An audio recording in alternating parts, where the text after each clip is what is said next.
Welcome, everyone. This is Kyle Morton with Team Georgia Marketplace. Wanted to welcome you to the TCSG and webinar for the Go-Live of Team Georgia Marketplace. Looks like we've got about 90 people that have dialed into the webinar, so appreciate your attendance today. Wanted to go through this. This session is scheduled to be 2 hours. However, depending on your role, you will not be required to attend the. Excuse me, just 1 minute.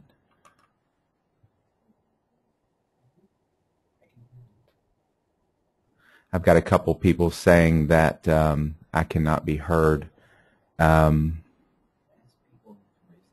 Let's see. Let me go into here real quick and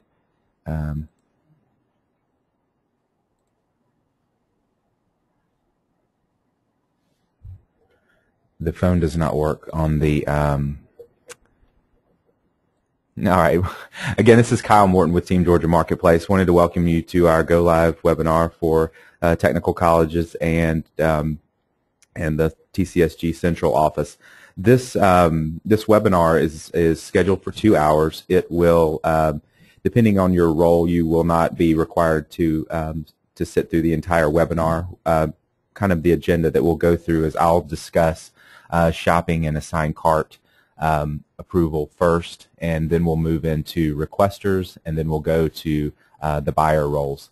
You should see and I will be taking breaks between each one of those sessions so that you can ask questions. You should see a box to where you can pose questions as I go through the webinar, and I will try to attempt to address those questions at the appropriate time. So what we'll do first is go ahead and start the PowerPoint presentation. I will be actually logging into the system as well and walking through a couple of exercises so that you could see it again and pointing you to reference material as well. So first, just want to start by talking, as you go live with Team Georgia Marketplace, you're bound to have some questions on how to do certain things, questions that you might have, who you should assign your cart to, how do you handle certain types of purchases that need to be made. On this PowerPoint presentation, which you will, if you've registered, you will get a copy of this PowerPoint presentation. You will see the contact person for for each one of your agencies as far as who you should contact first. So you should see your agency or your college there, and then also down at the bottom you'll notice that starting on January 2nd, so after you have gotten more comfortable with using the system and asked some of your questions through your business advisor and super users, then you'll be able to contact procurement help at doas.ga.gov for questions that you have related to the system. So just some of the first steps that if you are a shopper or a cart approver, in this URL, or excuse me, on this slide, you'll see the URL to the catalog where you'll be doing carts and where you'll be logging in to access your carts and do your cart approval. So one of the first things you should do is, and you should have gotten this, or if you've not received this from your business advisor or your super user at your college, you should be receiving that in an email. We recognize that you've probably been getting a lot of emails about this over the last few weeks, but some of the ones that have come out are important. They may contain your user ID and what your password is set to for the different applications. But one of the first things you want to do is when you click on the URL, it will launch. This is the production site that brings in, so it will launch Team Georgia Marketplace, State of Georgia. And the first thing you want to do is click on Forget Your Password. And we have basically set up, and I'm going to do this in a test environment first. But if you click on Forget Your Password, it will. It's going to ask you what your username is. So everyone's user ID, if you're just a shopper or a cart approver, is their email address. Okay. So for example, I'm going to have the username of State Shopper for entering my cart, and I'm going to enter in my actual email address. And then you just click on Go. That will send you an email with instructions on how to reset your password.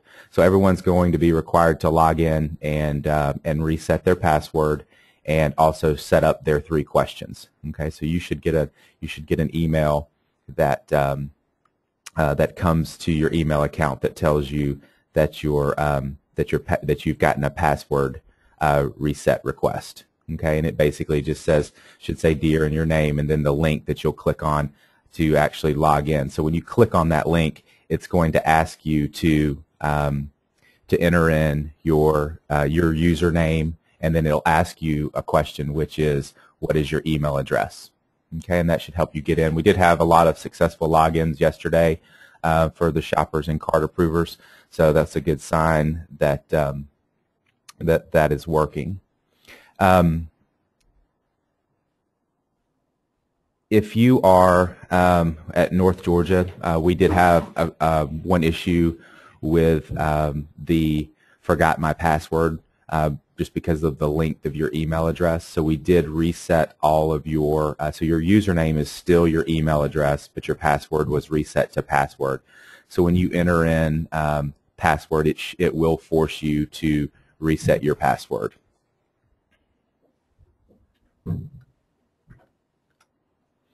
Okay, I'm going to go ahead and log in as that state shopper user.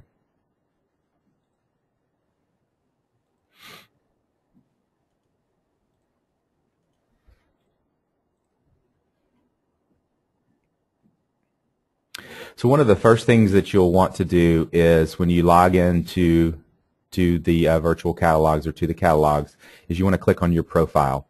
This is just where you'll make sure that you see that your name is listed correctly, that we have the right phone number for you.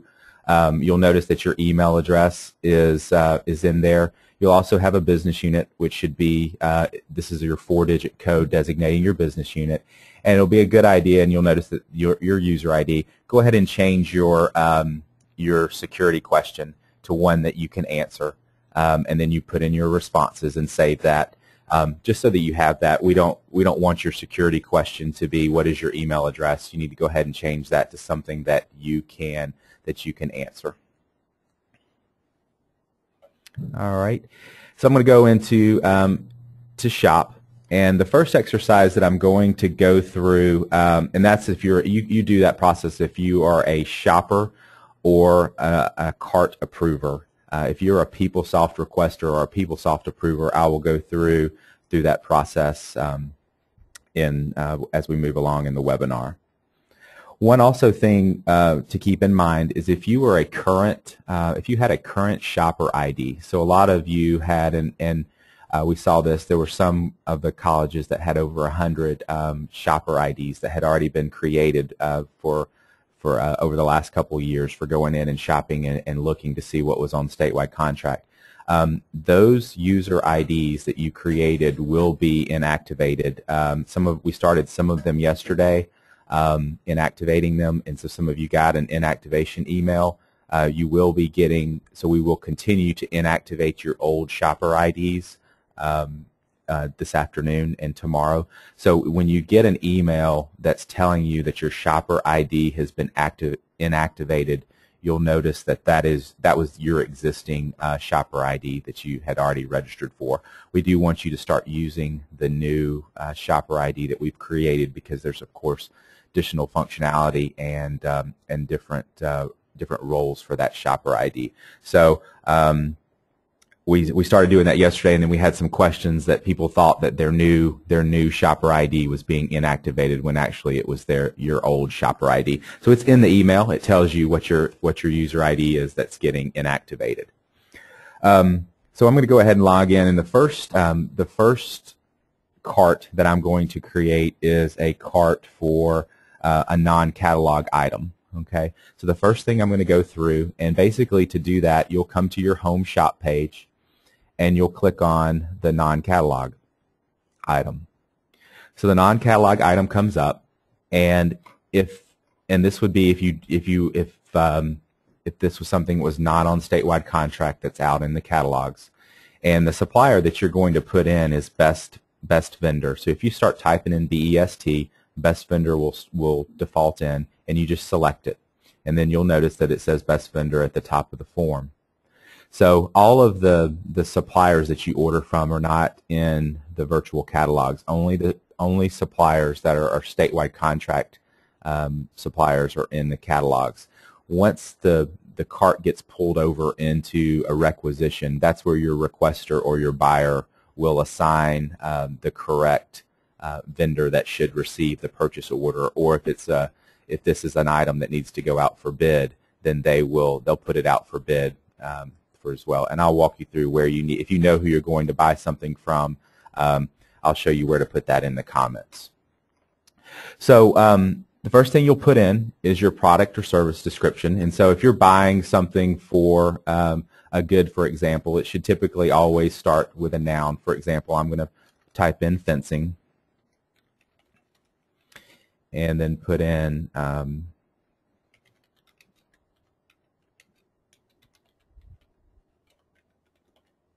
okay, so put in a good description, and I'm also going to add a line for the service next for the installation of the fencing. Your supplier part number, a lot of times if you don't know the part number, then you can just put in NA for not applicable. And then let's say that I need to order 200 feet. So I put in 200 as my quantity, and my price estimate I'm going to put in $5. And then the packaging is the unit of measure, and so I'm just going to choose FT for feet. I then click on Save and Close. You'll notice when I do that my cart gets updated in the top right-hand corner. And then if I need to add an additional item, I just click back on, for example, the installation of the fence. Then I click on Non-Catalog Item. Again, I'll put in best vendor, and then I'm going to put fence installation. Want to make sure that you put in a really good description for what you want to purchase. Nothing generic, specifically what you need, as good as possible, because this will be the description that's passed over to the requisition and eventually the purchase order. And so there may be carts returned to you, rejected carts, or carts that must be started back over if they're not given a good description. Again, I'm going to put in the supplier part number of not applicable, and then a quantity, and I'm just going to put a price estimate for $500 to install the fence. And again, I just click on Save and Close. And then you'll notice up at the top that my cart has been updated with the total amount and the quantity. So if I'm done with this cart, I simply click on the cart, which opens it up, and you'll notice that right now that my cart is in a draft status. I have my 2 line items. And when I'm ready to move this cart forward, I first click on Proceed to Checkout. So this comes up with the final review, where some information where it tells you that you can add comments and or attachments to this cart. One thing to keep in mind is you'll notice that there's a link for comments and attachments, and we ask you that you do not use these links. The comments that are put on the tab will not flow over to the requisition. But if you click on the edit, there's a place for comments. So I'm going to put in first my description. So this is just a description of the cart that will help me identify the cart.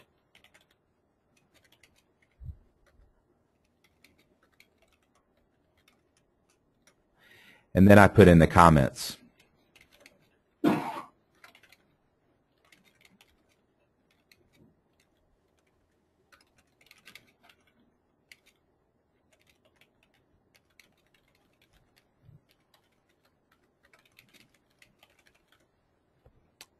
And then I click on Save. When I click on Save, you'll notice that the comments for the request have come down into the general box.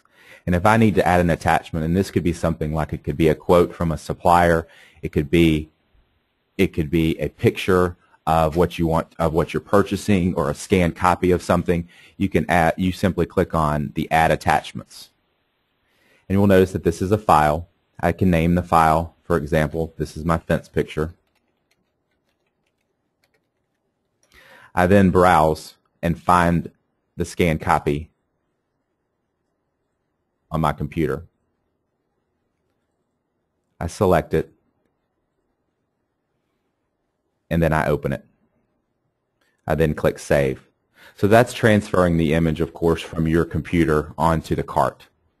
If I need to add additional comments or additional attachments, I simply click Add Attachment or Edit and add additional comments.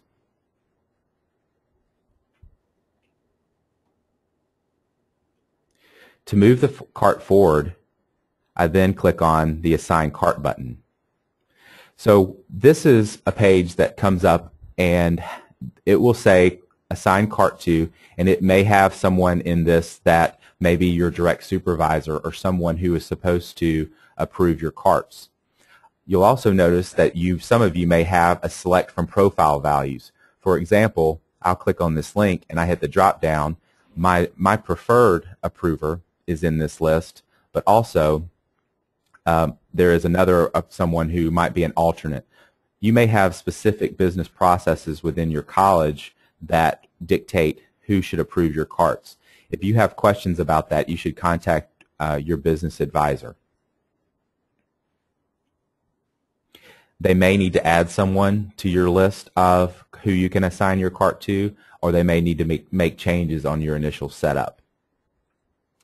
Some of you may also have the ability to search for an assignee. So this is additional functionality where you can go out and search for everyone that is in your organization. And you can type in the first name and click search, and you'll find someone that you may be able to select.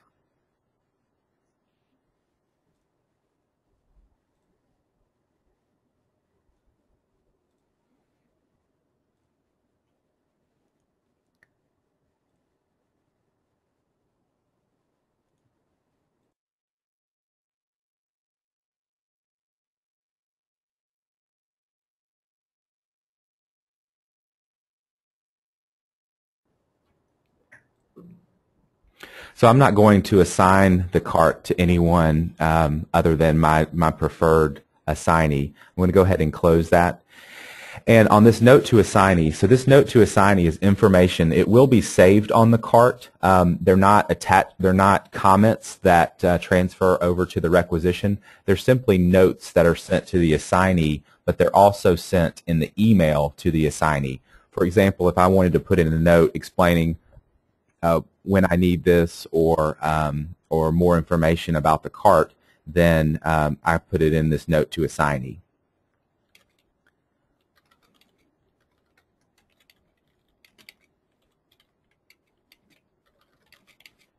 You want to take the question yet? Let me get through this part. And then I simply click on Assign. So what that basically has done, it has now moved my cart from my active cart to an assigned cart for my assigned approver.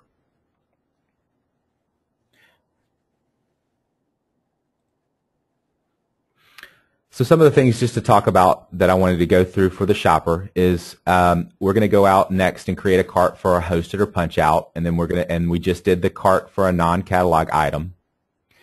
You'll choose the best vendor as the supplier, and then we talked about where to put comments, that you do not use the comments tab, that you click the edit button and put the comments on the summary. You'll also assign your cart, and if you have any questions on who to select, then you need to contact your college or agency advisor. One thing to keep in mind is we also will be sending out to all the shoppers and assigned cart approvers quick reference guides, which can be used to, in addition to the if you would like to take the online training again, you're of course welcome to do that again. But you'll have quick reference guides, which are basically step-by-step on how to use the system.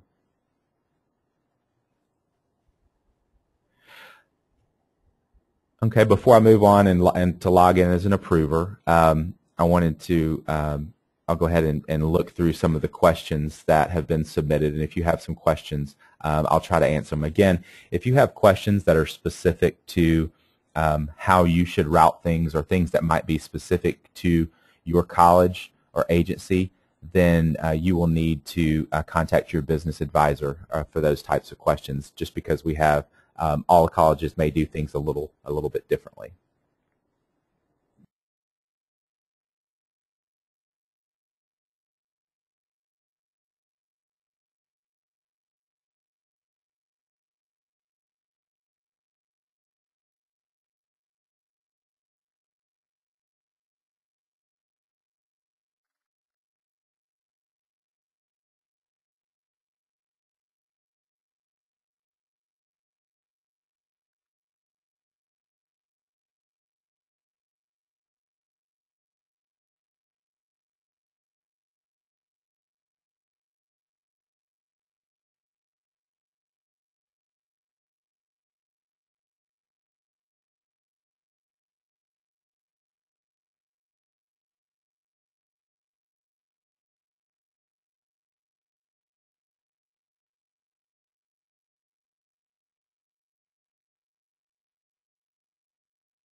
All right.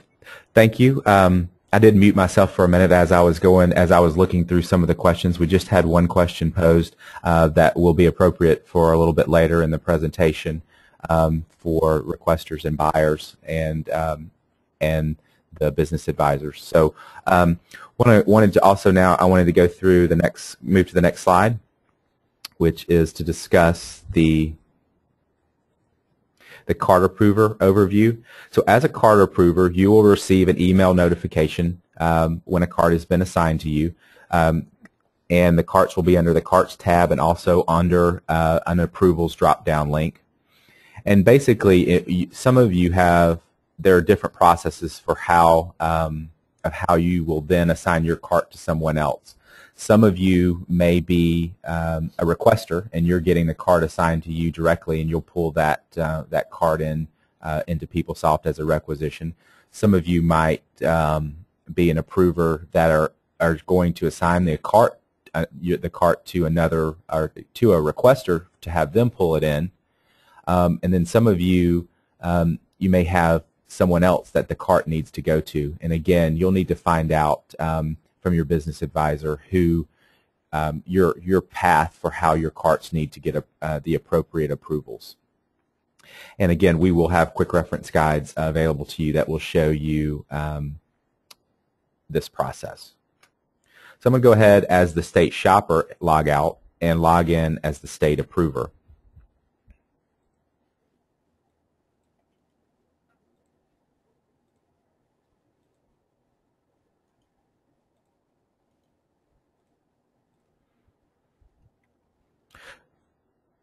So now I'm logged in as a state approver, and I did want to show you the email that will come to you. It's basically going to tell you it's going to come from procurement help, and it will copy the person, the shopper, the person that submitted the cart on this email as well. But it will tell you that a cart has been assigned to you and by the person that assigned it to you. And there's instructions in the email, and there's also a link that take you directly to the cart. You also notice that in it passed in the email the comments that or the notes that were added before I assigned the cart to this approver. They come across in the email as well.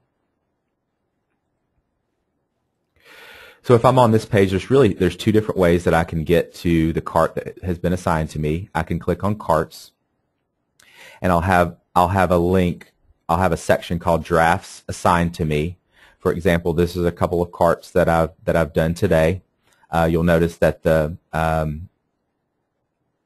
cart has the cart description in it. I can also, if I'm back on the Home Shop tab, underneath Action Items for Approvals, I also have a link of carts assigned to me, and I can click on that as well. So when I'm ready to take this cart and really change it from a draft to make it one of my carts, I can click on the link, and that'll open up the cart, and it moves it underneath me for my review. And you'll notice that on this page, as an approver, you can take a look at the cart. You have some actions that you can perform on it. If you need to go back and make a change to the description or change something on the cart, you do have that capability. At this point, then you click on the Proceed to Checkout. And you'll notice that we're back on the same page that the shopper had. You'll see the description of the cart, any of the comments that got added, and you'll also see the attachments as well. So if you wanted to take a look at the attachments, you just simply click on them, and it opens up the attachment.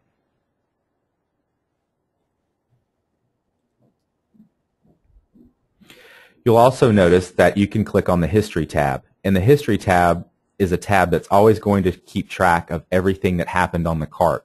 For example, it'll show the new lines that were added. It will show any of the comments that were put in. It will notice, for example, underneath the action, and then it'll also show how the cart was moved from the state shopper to me as the state approver, and the notes that were put on the cart as well. So that's all underneath the History tab. And if you ever need to to filter out, if this list gets very long, you can always come up to the filter and say, I just want to see everything that had to do with the approvals, and click apply. And it just shows that the cart, it will just show the steps that have to do with the cart getting assigned. If I click back on the requisition summary tab, I can go in and edit comments if I need to by clicking on the edit section. And I can also add additional attachments if they're needed.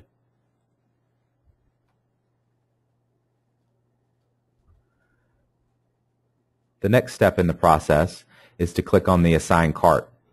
And again, some of you may have a requester set up that is the person that will take the cart and pull it into PeopleSoft as a requisition. And some of you will have a preferred person, or you'll have the select from profile values where you can pick another person as well.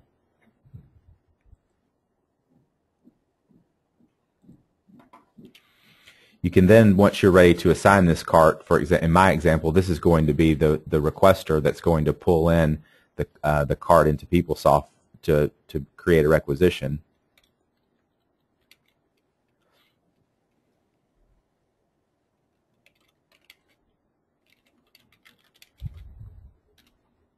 I then click on assign.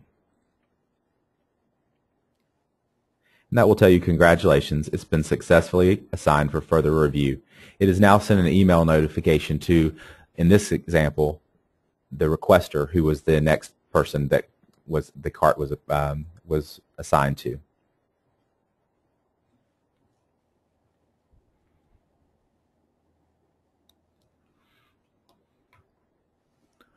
I now want to go back and show you how to do a cart for, actually before I do that, if there are any questions on how carts are entered for non-contract items, or how to take a cart and reassign it to another requester, I'll go ahead and take those questions. There was that question about how would you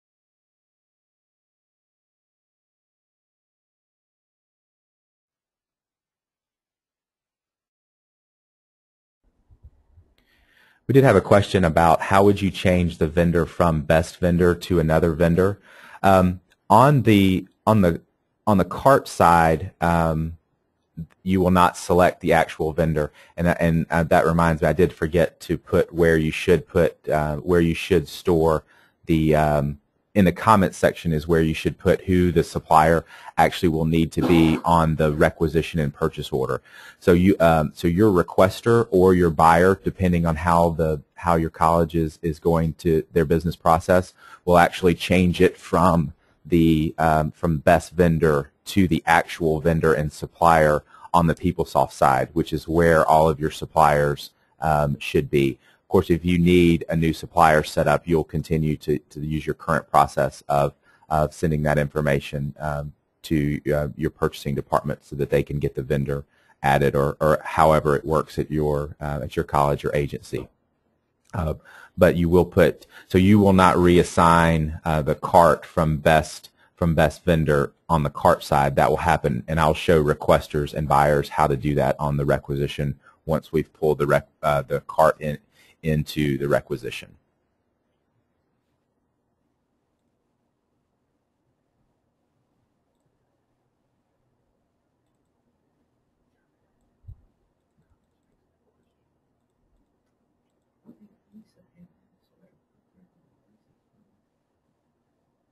We do have one question that says, can a requester shop as a shopper logged in as a requester, or do requesters have to log out and log in as a shopper? I'll show you that. As a requester, you will log into PeopleSoft and shop to create your cart, and you'll do basically the exact same process. You'll just come into shopping a different way than logging directly into the catalogs. You'll log into PeopleSoft and go out to the catalogs, and I will show you that in a little further in the demonstration.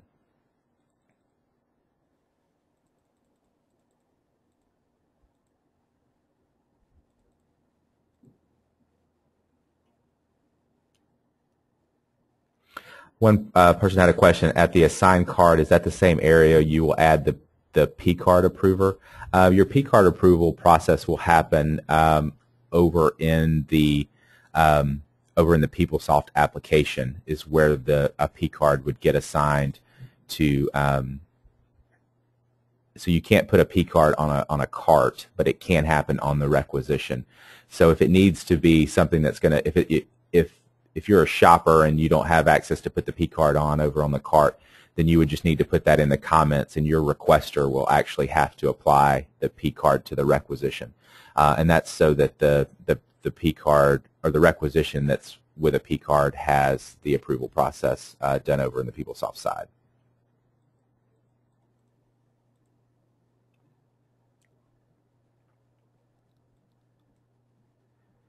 There is a question about where do you specify which budgets the funds for a cart should be taken from. And Kim, I'm not sure if you're a shopper or a requester, but all of the chart fields get coded on the requisition, not on the cart. Your agency, and this was your business advisor can tell you, like if you have specific funds, if those need to go in the comments section, or if there's something they want you to attach for where it needs to go against the budget. But you don't code the chart fields onto the cart. You'll simply pass that information, and one of your requesters will do that on the PeopleSoft side. She says she's a shopper. Okay, so Kim, if you are a shopper and you know your specific budget chart fields that needs to go against, I would speak to your business advisor if they want you to put it in the comments, or how you want how that information needs to be relayed to your requester or your buyer that can change it on the requisition.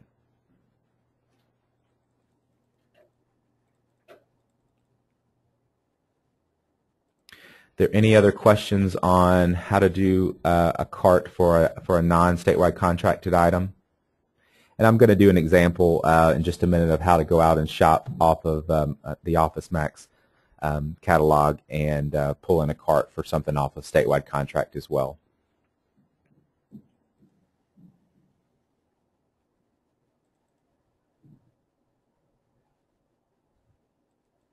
Okay, if there aren't any more questions, I'm going to go ahead and log out as this approver.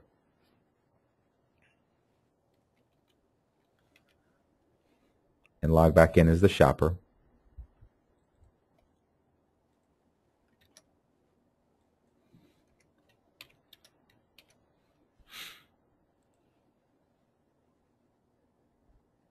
So things that are on statewide contract, there's different ways to identify those purchases. Right on the home page of the virtual catalogs, you'll notice the links where we have what are called our punch-out vendors. And again, our punch-out vendors are suppliers that maintain a website specifically for the state of Georgia. So, for example, Staples and Office Max are both convenient contracts that offer office supplies. Some of the contracts are mandatory and non-mandatory contracts. All of the different contracts that you can see, you can always, on the browse, you can click on contracts. And this basically, you can do a search that'll show you all of the different types of contracts that are out there. You can also use a keyword search against some of these contracts that will pull up the contract. This just kind of lets you know, and also with each one of the contracts, there are instructions in the contract on basically a summary and how you should order off of this contract. Okay, so there's a lot of information about each one of the contracts that are available and out there for you that you should do that you can buy off of from the virtual catalogs. And you, of course, can come in and search by the supplier name as well.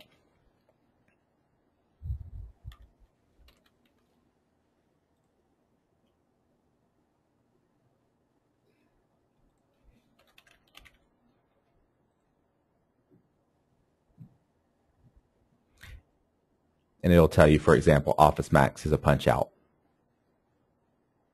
And then Kimball Office is a non-catalog, meaning we don't have content in the catalogs, but so you would do a non-contract, a non-catalog request for them. going to come back out to the home shop. And for right now, I'm just going to order some office supplies from Office Max. So I'm going to go ahead and click on the General Office Supplies.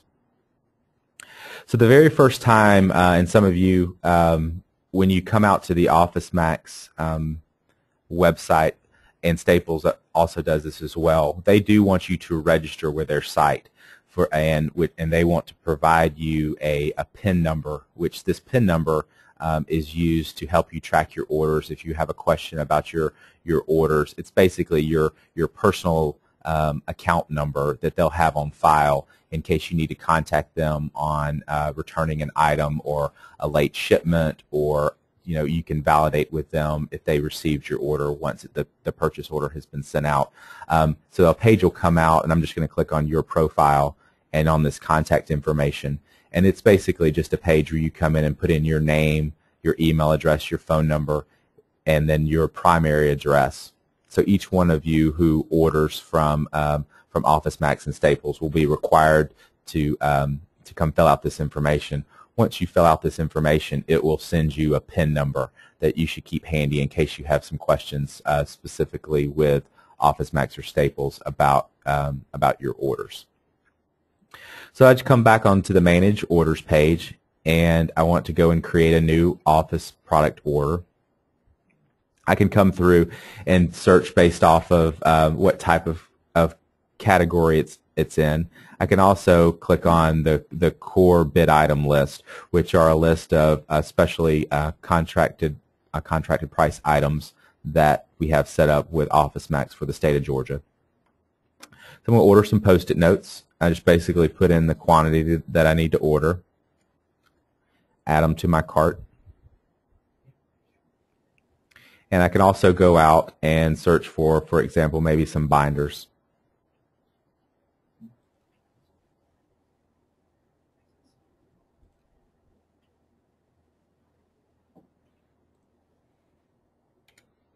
Add those to my cart as well.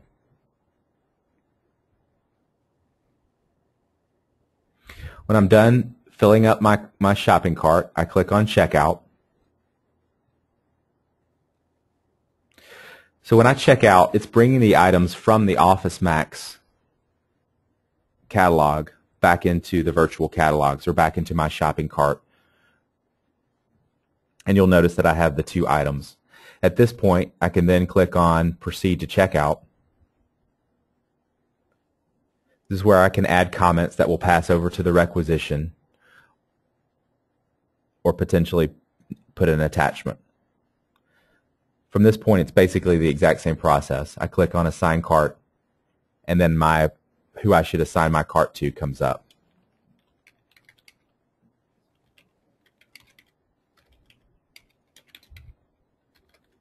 I'm going to go ahead and cancel, because one thing I did want to name, put a description for my cart, just so it's easier for me to identify it.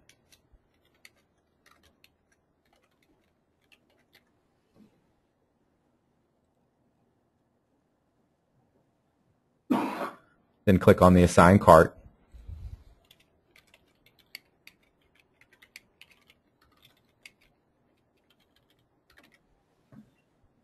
And click on Assign.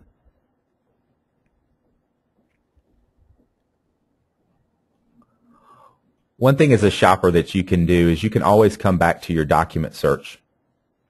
And underneath document search, you could, for example, say, I want to see all of my requisitions for today, and click on Go. And it will bring back, this one actually is not set up, but it'll bring back a list of my carts that I have. I can also see all of my recent carts that I've done and who they're currently assigned to underneath the draft carts.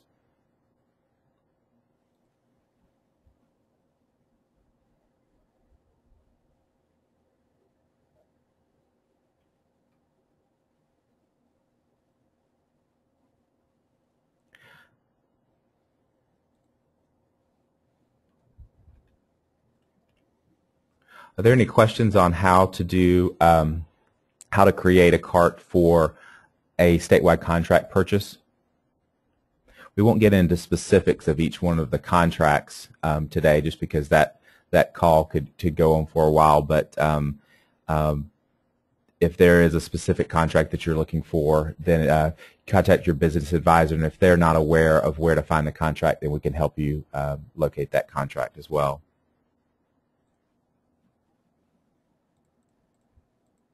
Lisa Henry does have a question about what it looks like as a non-contract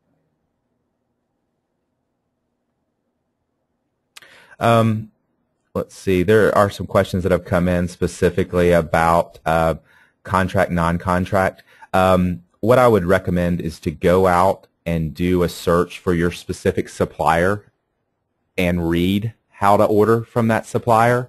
So, for example, if your question's on GCI, you can do a search under that contracts tab and read about their contract, and it should give you instructions on specifically how to order from that supplier. Some of our suppliers give us content and create punch out sites. Some of them we have been unable to acquire that from them, and so it may be a non-catalog item. But there are ordering instructions for each one of the contracts. If you ever find a contract and there's not ordering instructions, that is something that we would want to know about, so that we can make sure that the virtual catalogs are updated with the correct information. We can contact the SPD buyer specifically for that contract and make sure that they keep their contract up to date in the application.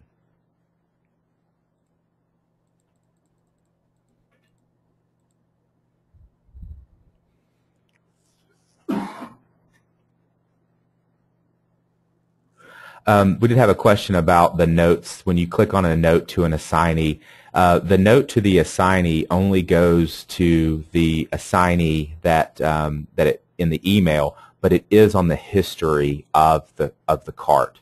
So all the notes on the notes to assignee are tracked on the history of the cart.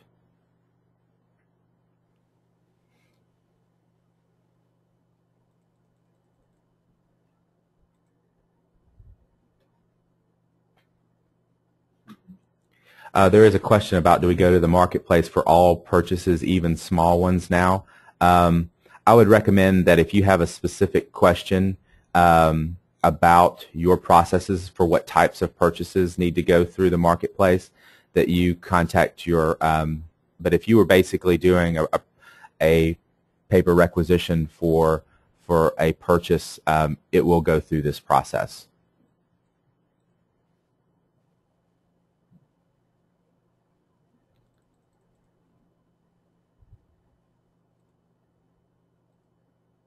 And we did have a question about someone saying I do currently have a SciQuest user ID, or a shopper ID, excuse me, that you were going in and looking at things.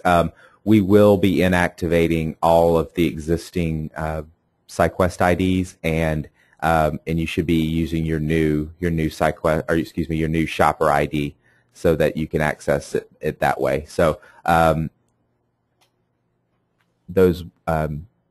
And if you need an ID, each of your, if you have not received any information as far as if you're a shopper or not, you can contact your business advisor. They can get you to the appropriate training to become a shopper, and also point you to the online class that walks you through how to shop.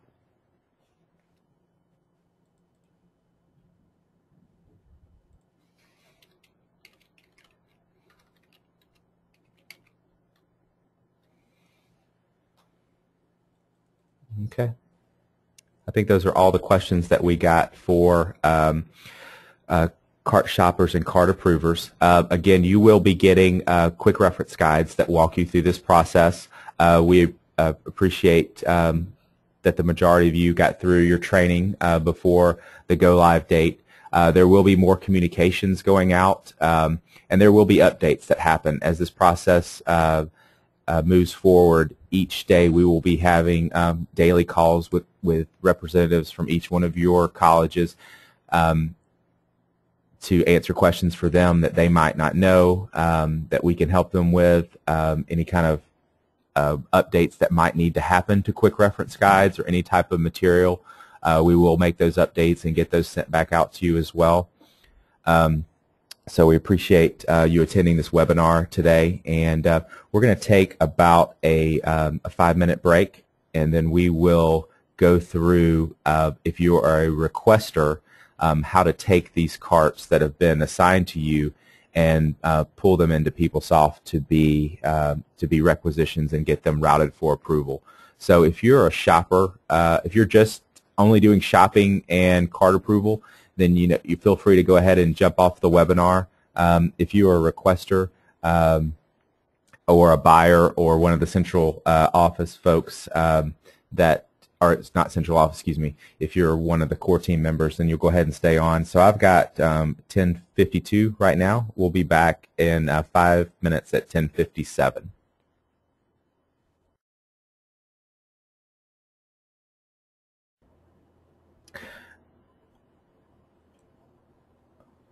All right, this is Kyle Morton again. We're going to go through now. I'll move on to the next slide. So if you are a PeopleSoft, if you are what is a requester or a PeopleSoft approver, you should have received the link to production. If not, this is the link. You should get that from your business advisor as well in an email. One of the things you'll log in, you should have gotten instructions on what your login ID is, and you should have been provided your password. We do want you to go in once you log in and set up, reset your password, as well as going in PeopleSoft and setting up your 3 hint questions. And you can do all of that in your profile once you're in PeopleSoft. Under My System Profile as well, and I'll log in just a second to show you this, but you want to validate to make sure that you have your state-issued email address. Don't use a personal email address. We have noticed that sometimes emails that come through the system get blocked by Yahoo or Bell South, and they end up in your spam folder. So you should use your state-issued email account for if you're in PeopleSoft. And also there are quick reference guides out on the DOAS website that cover requisitions. One of the quick reference guides that is being updated, is in the process of being updated right now, is the quick reference guide for pulling in a cart. And so you will receive a copy of that quick reference guide as well, which is the process that you got trained on in your class, and also what I will walk through today. So we're going to go in and pull in the cart for the non-catalog item first, and show you how that works in PeopleSoft as well. Also, if you're a requester, we have had some questions. I think there might have been some confusion going on, that if you are a requester, well, how do you shop? Well, if you're a requester, you're automatically a shopper. Okay, you'll just not log in directly into the virtual catalogs. You'll log into PeopleSoft and go out to the virtual catalogs to shop and create things. Okay, so I'm going to go ahead and just log out of this shopper, and you'll notice now that I'm going to log into our test environment of the PeopleSoft application. Okay, so you will be provided again a user ID and password. So go ahead and log in as the requester,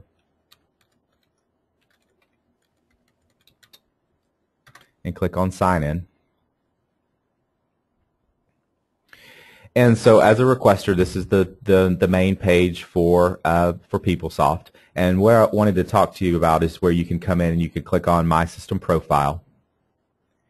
And this is where you want to validate that you've got the correct email address down in the email section. Okay, and if you're an approver, a PeopleSoft approver, and you're going to be out and you want to reroute your new requisitions that come to you for approval, you can come and put in an alternate user ID and set a date. That will reroute new requisitions that come to you. It will not reroute existing recs that are already waiting on your approval. The procurement help desk cannot unlock accounts. So it'll be a good idea the first day, and we would like for you to go ahead and log in today with the URL and the user ID and password you've forgotten that you were given, and make sure that you can get in into the system today as well. So we'll come back to my home page. So if I had a cart sent to me, so I've got an email notification that I had a cart assigned to me, I will come into the application and click on e-procurement, create requisition. And on this first page, you basically, this is a three-step process. You define it, then you add your items and services, and then you review and submit. Okay? Your business unit should default in, as well as what your PeopleSoft user ID is. Let's say, for example, you can name your cart as well. Some of your agencies have specific requirements, and colleges have specific requirements around what to name your requisitions. So if you've not been provided that information, you can reach out to your business advisor if they have a standard for you for what you want to name your cart. Some of the colleges I've worked at, they're going to put their department ID in the program in the name. Others might begin with the 3-digit origin code that you've been assigned. Okay, so it varies across each one of the business units. Okay, so for right now, I'm not going to name my cart, or excuse me, my requisition, because I can also do that same thing on the review and submit page once I know what was in the cart. So I'm going to click on the Add Items and Services. I'll then click on the Web tab. Then I click on the Georgia Virtual Catalogs. So you'll notice from PeopleSoft, you'll notice up at the top, the blue is the PeopleSoft application. I have now come into the virtual catalogs the same way as if a shopper had logged in. So I can create my own carts and shop for things. Add non-catalog items, for example. So, and there have been some questions the last few days where, let's say I'm a requester, but I need someone to approve my cart before it actually becomes a requisition. And several of the colleges are working this way. You can create your cart in this application, and you will assign your cart to your appropriate approver within the virtual catalog. And then once they've approved it, they may assign it back to you for when it's ready to be processed as a requisition in PeopleSoft. And so you'll receive notifications once they've assigned the cart back to you after the approval's been done. Now, some of you have a business process where you're a requester, you shop for your own things, and you're going to pull the requisition back into PeopleSoft, and your approval process is going to happen in PeopleSoft. Okay, so everyone's doing it slightly different, which is fine. The system has flexibility, which allows for agencies to process things different ways. So how your process works will be something that hopefully has been sent to you. If not, it is something that you can find out, is if you're going to need to assign your cart to an approver over on this page within the virtual catalogs or not, or whether or not you have the authority to bring carts directly in as a requester. Okay. So I'm not going to shop, because you did see that in the first demonstration, because the shopping process is exactly the same as what a shopper will do. Okay. You just create a cart and then bring it in, but I'm going to go ahead and take one of these carts that was done earlier. So right now I click on approvals and I click on carts assigned to me. And you'll notice that I've created some carts by myself. They're under my drafts, but there's also been some drafts that have been assigned to me. So for example, this was the one that was done this morning that I walked through, and this is the general office supply that was done. So if I wanted to take this cart, I click on it, and that brings the cart up for me. So as a requester, I can go in and, for example, let's say that they did not give a good enough description. Okay, I can click on the link and modify the description.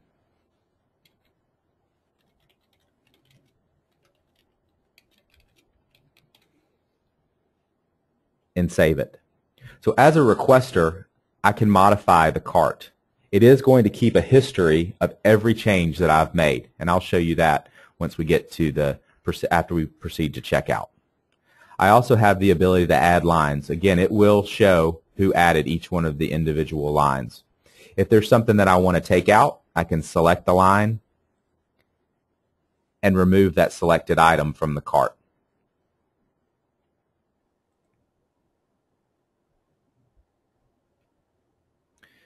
At this point, I'll click on Proceed to Checkout.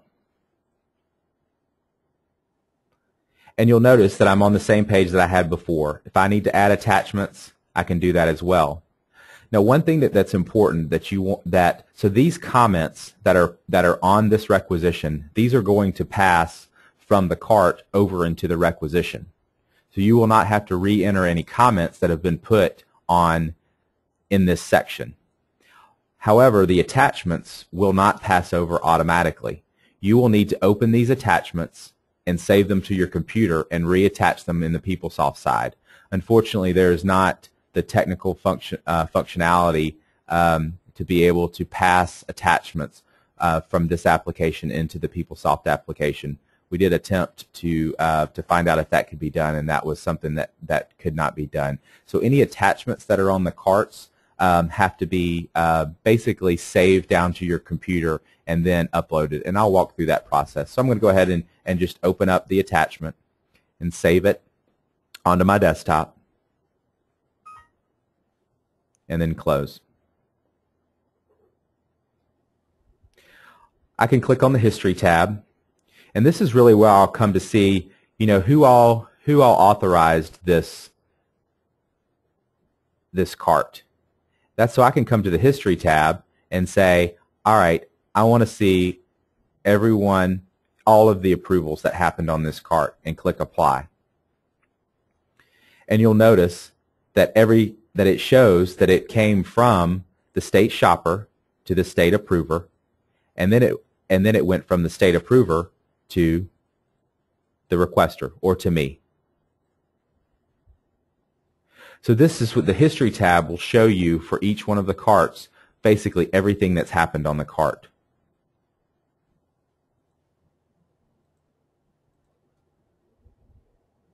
It's also going to show, for example, all of the notes that got added. So these were the notes that I put when the carts got assigned.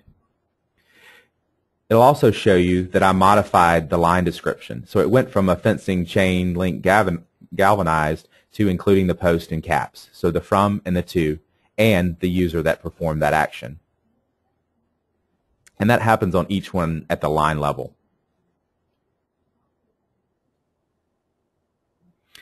So again, you see two buttons up here. One is Submit to Requisition, and one is Assign Cart. Okay? Some of you, as requesters, will be able to just pull this type of purchase directly into PeopleSoft and start the approval process and where you'll code the chart fields and things over on the PeopleSoft side. There may be something, however, that or some reason that you need to take this cart and assign it to someone else. It might be an additional approver. It might be, for example, it might be a certain type of purchase where this type of purchase needs to go to someone else in your organization. You'll have the ability to assign the cart to someone else. When you click on Assign Cart, if there is no one for you to assign your cart to, you need to contact your business advisor, and they can set you up for who are the list of people that you can assign your cart to. However, if this cart does not need to get assigned or approved by anyone else that does not have PeopleSoft access, then you click on Submit to Requisition.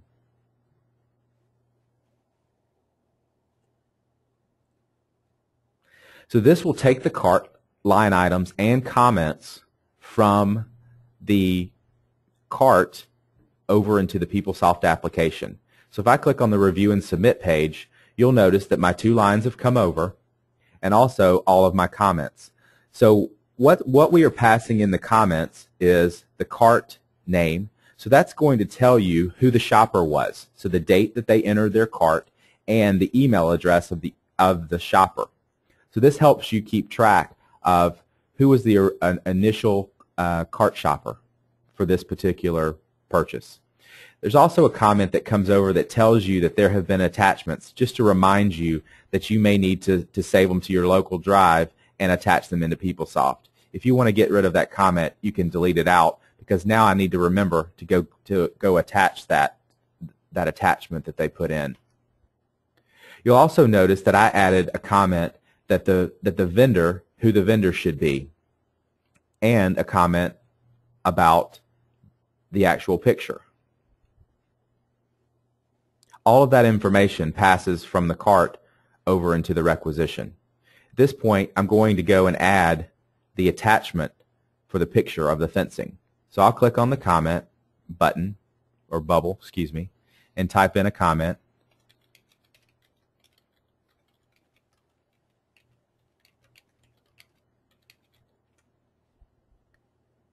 And then click Add Attachment.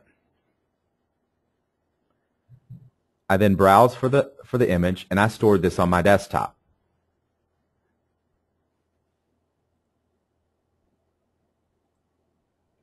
And then I'll upload it. So that's basically moving the attachment from my desktop into the PeopleSoft application. And you'll see the attachment here. We're unable to do attachments in our test environment.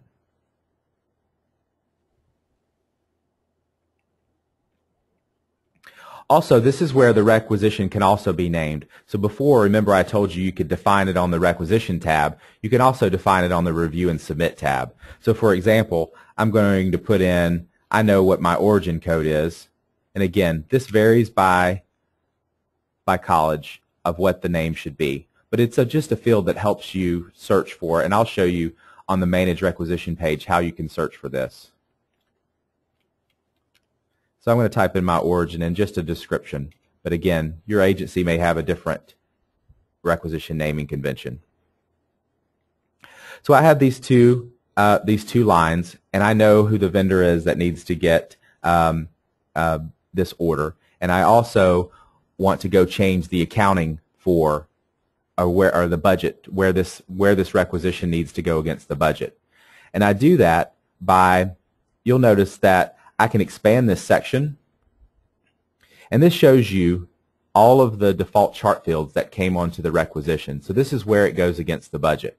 Okay? But let's say I have multiple lines and I want to change several of them at one time. I can either select them individually or click Select All, and it will select both lines. I then click on the Modify Line, Shipping, and Accounting. Now, it's real important that you understand that on this page, it looks blank. So some people, some requesters in the past have thought that to mean because this page is blank, that there's not a vendor on the line, or there's not a category code, or there are not budgetary chart fields. This is, however, is an override page of the lines that I've selected. So I can click on Load Values from my defaults, and that will bring in what my default chart field combinations are. As a requester, each one of you has a defined set of budgetary chart fields. Now, some of you may be set up where another person in your approval chain is going to modify the budget chart fields. Some of you, however, have been asked by you understand your budget combinations and you know how to code the requisition against the budget. So again, that varies by the organization. So this is where I can come in and I can and modify, or if I need to do, and some of you may understand this because you're used to doing modifications before, but I can come in here and split out this distribution, for example, if it needs to go across multiple departments. But let's say that so currently my requisition is set up to the best vendor. Well, that's not an actual vendor that we're going to order from, and I know that this needs to go to M&M Fencing. So on this page, I click on the lookup for the vendor, and a search page comes up where I can do a vendor search. If I don't know the 10-digit PeopleSoft vendor ID, I can do a name search.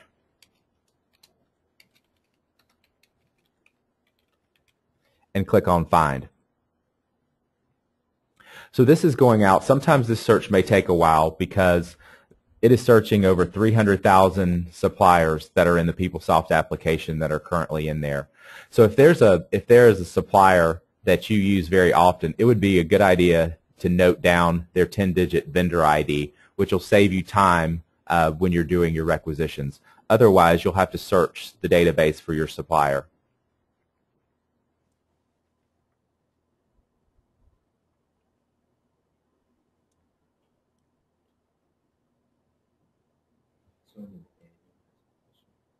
So once the supplier comes up, you select it.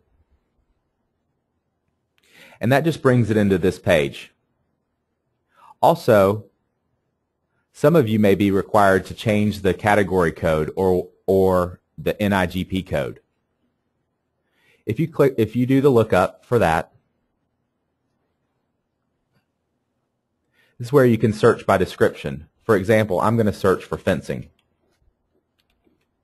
and do a find.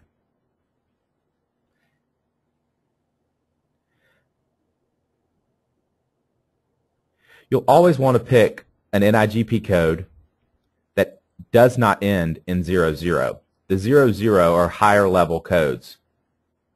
So I'm going to pick the 33013. At this point, I then click on Apply. And so this is overriding, and it's asking me, do I want to do this on all my distribution lines? And I say, okay, because I want to modify all of the distributions that are on both lines. So now any changes that I've made, which I've modified the vendor, I've modified the NIGP code, which is located on the line details, chain link, fencing, and if I would have made a change to the chart field combinations, they would be reflected here as well.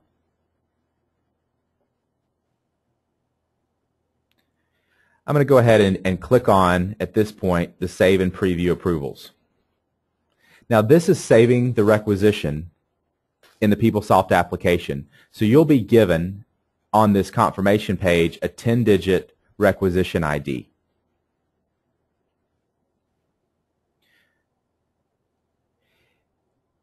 And also you'll come to this confirmation page where you'll see your approval routing within the PeopleSoft application.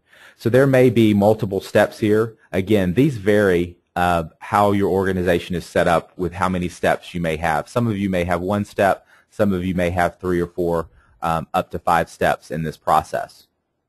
You can click on the multiple approvers and see who this rec is going to next for approval. You'll also have the ability to ad hoc or insert additional approvers anywhere you see the green plus box. Again, you can only ad hoc prior to submitting. So if you click Save and Submit, it will have already sent the email notification to one of the approvers. So if you need to ad hoc people in, and we always recommend that you click Save and Preview before you click Submit. But if you needed to ad hoc someone in, you click on the Insert Approver, and you can search for them if you know their PeopleSoft user ID, or do the lookup. This lookup, however, can take a long time because it contains a list of all of the PeopleSoft users that are all on PeopleSoft. I'll click on Insert. And then that will insert in that approver depending on where I click the check or click the plus box. If I need to get rid of that approver for one reason, then I click on the Remove. You'll notice that I cannot remove approvers that are defined in the approval path. I can only remove ad hoc approvers.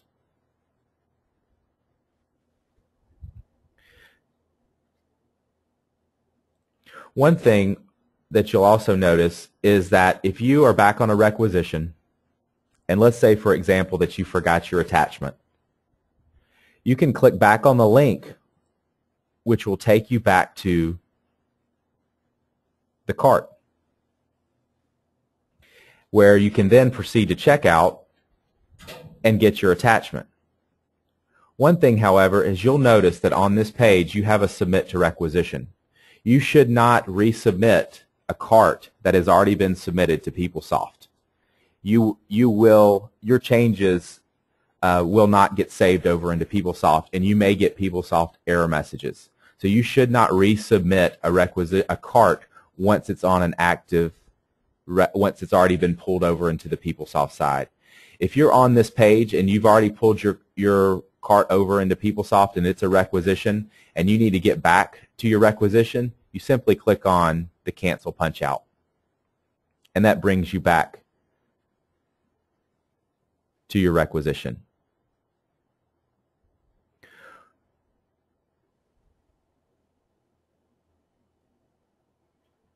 Also,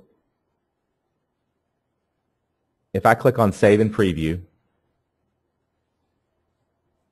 and my approval paths or my requisition at this point is in an open status, but I'm ready for it to be routed for approval. When I'm ready for it to be routed for approval, I click on Submit.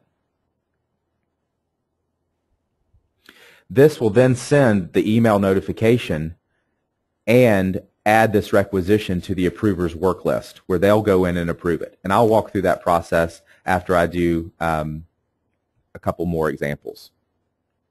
Also, you'll notice that this requisition has a check budget. Some of the organizations are set up where the requester will code the chart fields and then click on check budget. However, some organizations are set up where one of the approvers will code the requisition and run the budget checking process. That is dependent on how your organization has decided to do the budget checking process. However, a requisition must get approved and be a valid budget status prior to the purchase order being created.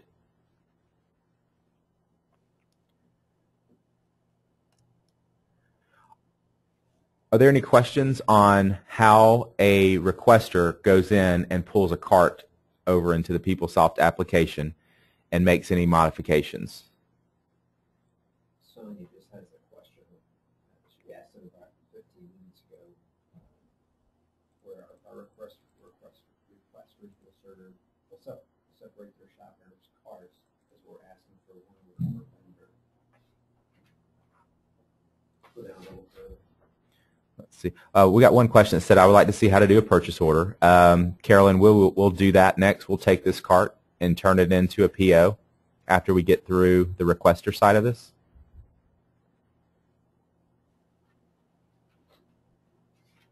Yeah, there's another question. I responded to what I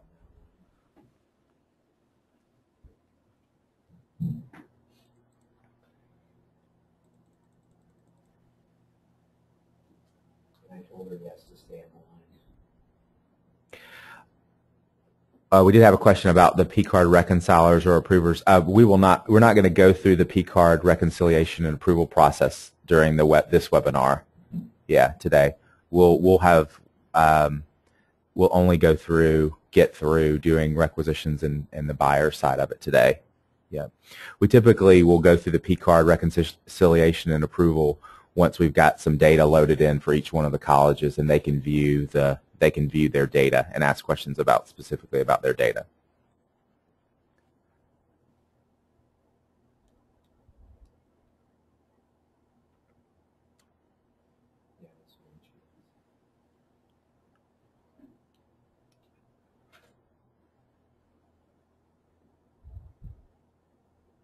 Okay, one of the business advisors, Sonia at Georgia Piedmont, has requested that when you are, if you're a requester and you're going in, you'll not combine carts and bring over multiple carts. You'll not submit multiple carts onto one requisition. They'd like to see if you have one cart, if you have a cart for one shopper, then take that cart and pull it over to a requisition. If you get another cart, take that cart and pull it over to a requisition.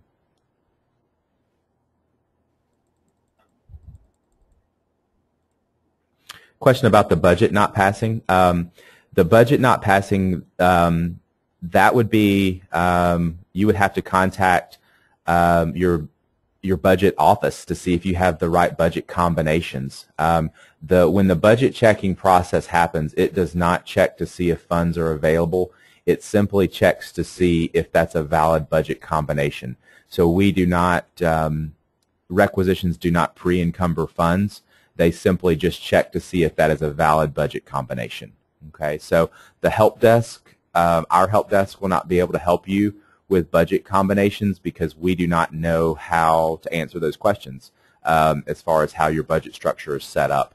So it might be a good idea if the business advisors, depending, some of your budget approvers are looking at the recs and they'll know why it may not have passed because they set up their budgets. But if you're a requester and don't know your budgets, you'll need to contact your business advisor who can get you in touch with the right person about your budget structure.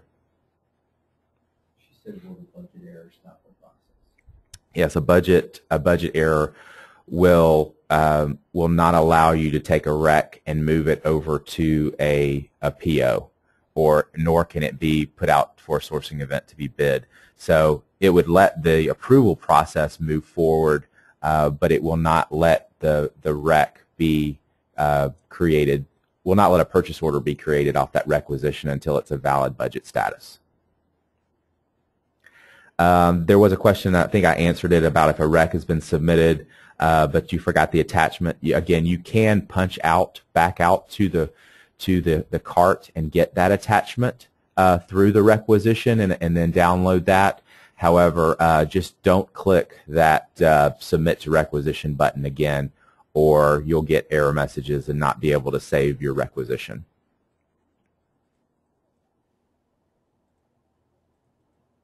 No emails go out for budget errors. So there are not notifications sent out on budget checking errors.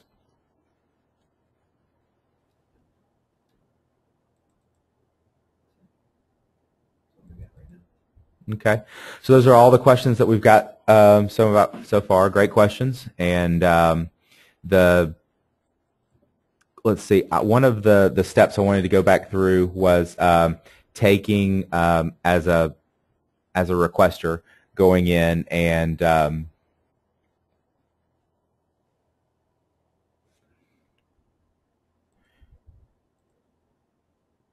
well, I won't go through the entire process. Oh, I wanted to show you, excuse me, the Manage Requisition page. So if you're in PeopleSoft and you go underneath eProcurement Manage Requisitions,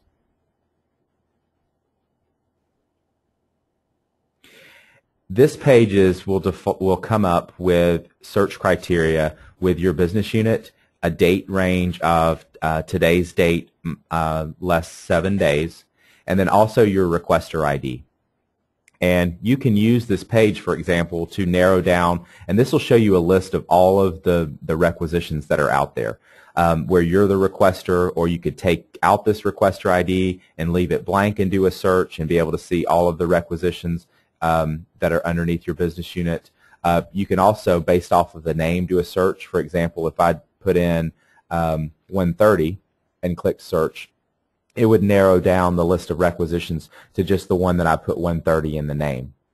I can also do a search that says, show me everything that's currently pending and an error budget status, and click search. And there may not be any, but those would show up that were sitting out there. And if I needed to see them, for a wider date range, I just take out the date and click search, and it would bring back any that might meet all of this criteria. Or I could see ones that are approved but not checked, or approved and valid. Go ahead and just set this back to blank, and then get all, so that I can see all of the requisitions. So if you have a requisition, so let's say that this one's pending and not checked, so I forgot to run the budget checking status on it, and after modifying the chart fields. From this page, I can select the drop down and choose check the budget, and then click on go. So this will go out and run the budget checking process on this requisition. And you'll notice in PeopleSoft, you'll see that this wheel spins. And so that is just where the system is processing. You should not take action on the transaction or any other transaction on this page until this wheel stops churning.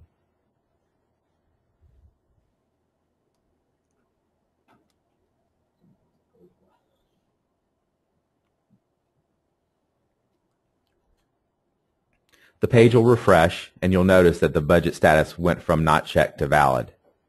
You can also, from the Manage Requisition page, expand the section by clicking on the arrow next to it.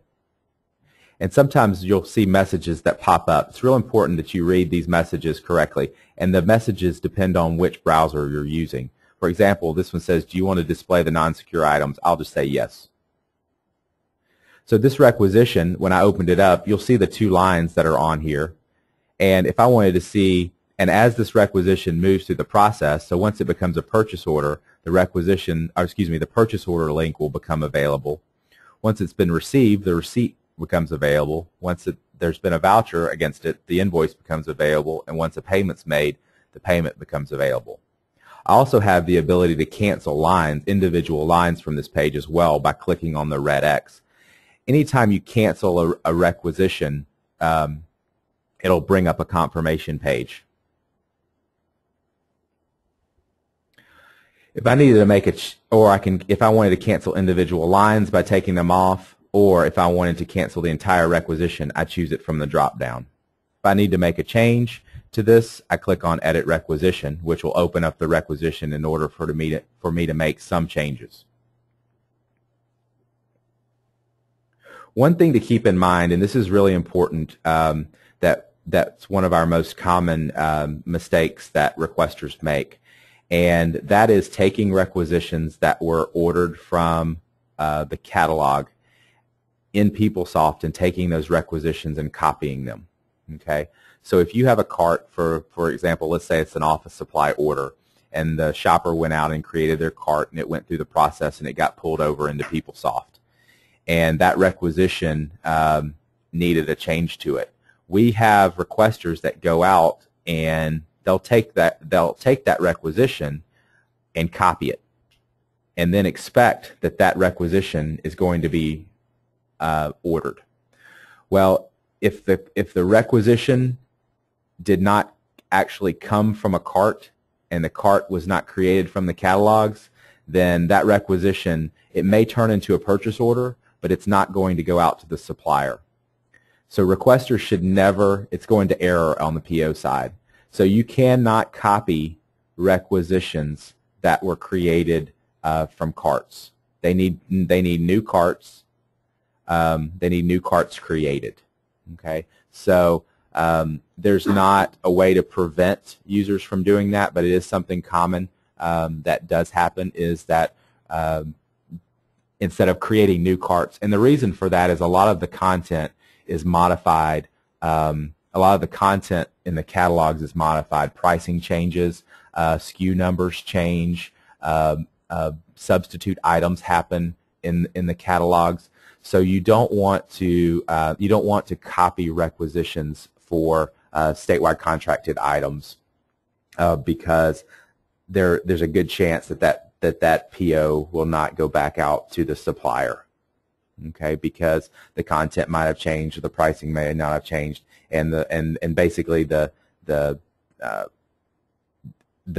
shopper will just have to start over if you've copied the requisition. Okay, so you should do anytime you want to do an office supply order or something off of a statewide contract, they have to go back out and create a new cart and pull that cart in as a requisition. You cannot just set up a list of frequently purchased items and on a requisition and just copy it each month. You have to go back out and do a new order.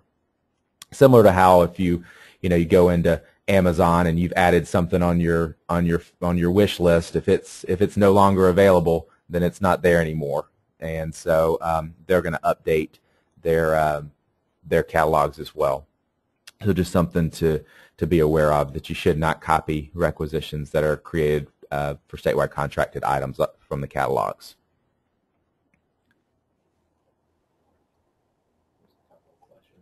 Okay, we've had a couple questions. go take a look at those.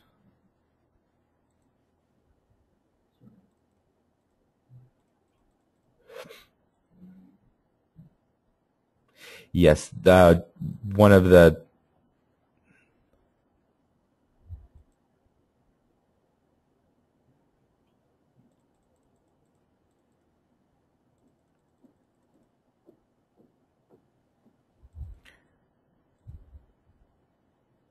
question about that recs do have to have a valid budget checking. Yes, they have to have a valid budget checking status before a PO can be created. And Lisa, you were asking a question about the business unit field. It is business unit security secured. So if I'm in a certain business unit, then I cannot see requisitions in other business units. It's all based off of primary permission list and security, so that you can only view recs in your business unit.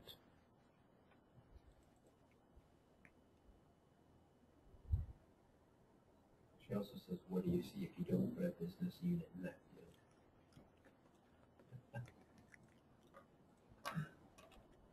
And then Ron Parcel had a question about attachments in the buyer.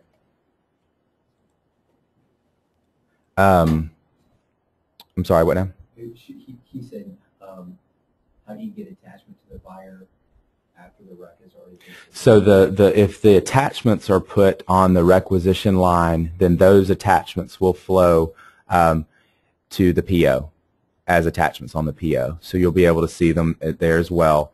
And then, of course, if this needed to be something that needed to be put out for bid, then you will they'll go out to the sourcing event as well. So they'll go from the requisition line over to the purchase order line, and they'll also go to the sourcing event as well.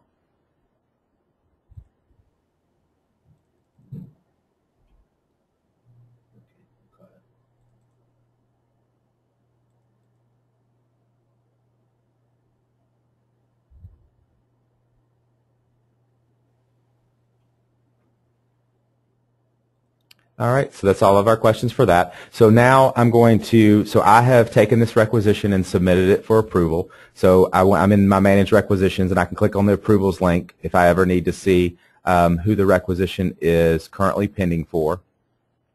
Once the requisition gets approved, it will send the requester an email that their requisition has been approved. It will not, it doesn't send the shopper, of course, an email notification. Now, a shopper was notified when you took their cart and pulled their cart in as a requisition. So when I clicked on Submit to Requisition, it sent an email to the shopper, so the shopper knows that a requisition has been approved. And the shopper will get an email notification if for a statewide contracted item, when their PO is issued. But so the shoppers basically only get notified when their cart has been pulled in as a requisition. But the requester gets notified when the requisition gets approved. So I'm going to log out as the requester and log in as an approver.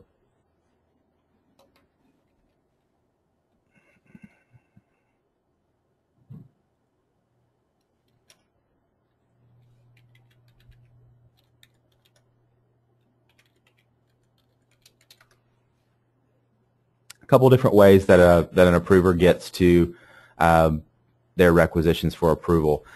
Of course, they'll get an email notification with a link. They can click on that link and it'll take them directly to the approval page, assuming that they're already logged into PeopleSoft. There's also an email link in the email of the login page where they can go and see where they can log into the system first. So basically, you have to be logged into PeopleSoft in order to get directly to the approval page. Or once you log in, you click on your work list, and you should see a list of all of the requisitions that are pending your approval, and you click on the link which takes you to the approval page. Or you click underneath e-procurement, approve requisitions, and the approved requisitions page comes up. And if you have, for example, right now as this approver, I only have one requisition to approve, so it's listed. And one thing, and you'll click on the requisition ID to open the requisition approval page. And again, I can get to that from clicking Approve Requisitions, or I can get to it by clicking on my work list. So from this page, you'll see the requisition approval page. We'll see all of the justification comments that came in to the rec. Also, the attachment's not here. The comments are, I didn't get my attachment saved in this environment, but there would be a little bubble with lines in it. If there were line comments and attachments, they would be on this approval page. As an approver, if you need to make a change to the requisition, you can click on Edit Requisition and get back into the requisition. You can also, if you click on Select Line, Select All, and then the View Line Details, this launches a window where you can basically, where you can see for each one of the lines the shipping information as well as the budgetary chart fields for this requisition. You can just close that window. And you'll notice at this point, I, as an approver, can ad hoc or insert additional approvers into the approval chain.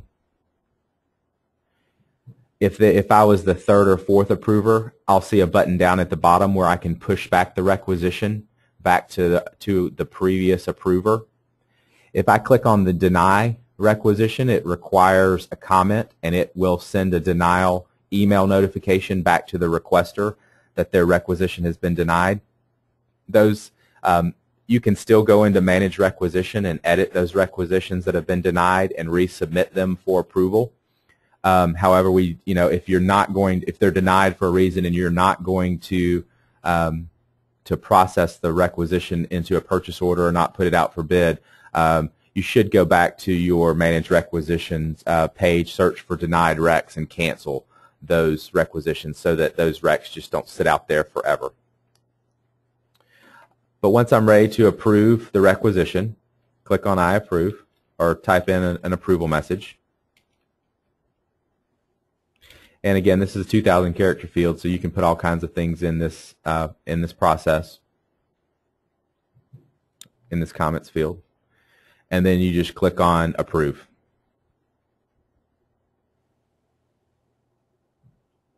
Again, once the rec's been approved, it sends an email approval notification to the requester for this requisition, and now the requisition as a PO buyer, you'll have the authority to approve this to take this approved requisition and source it to a purchase order. So I'm going to go through that process as well. Before I do that, I'm going to go through the whole PO process, or where we pull the PO over to the PO module. And are there any questions? So if you're a requester or an approver, there's no reason for you to stay on for the remainder of this webinar. But if there are any other questions, I can answer those now.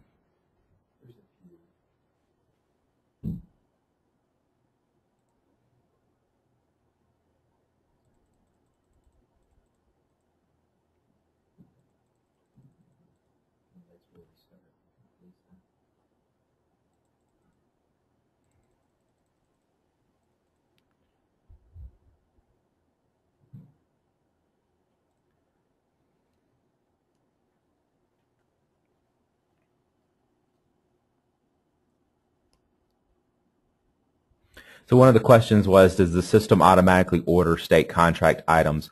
The buyers take requisitions, whether they're for statewide contracted items or non-state contract items, and purchase orders get created. The orders that are off of statewide contract electronically get sent to the suppliers. The POs are electronically sent, but POs for non-state contracted items get dispatched via PDF the same way that they're being done now. So we send an electronic purchase order to suppliers if they're on statewide contract.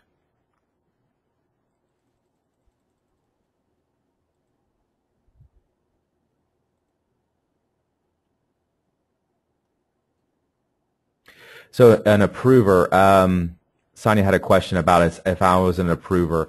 I can click back on the requisition line, which will take me back out to the cart and be able to see. So if an approver wanted to see all of the cart history, they click on the line and it takes them back out to the cart where they can click on the history tab and see all the approvals that happened on the cart. So you just click on the line and it takes you back out to the cart. Carolyn, you got a question specifically about buying something? You'll need to contact your business advisor. If the order is through statewide contract, one of the questions is how you know the supplier received the order. So for items off a statewide contract, it sends an order confirmation to the buyer that their PO has been received. Non-contract items, of course, that's the same process as now because it's manually sent to the supplier, or however if you're taking them now and get them to the suppliers. But you do get order confirmations from items that are off statewide contract.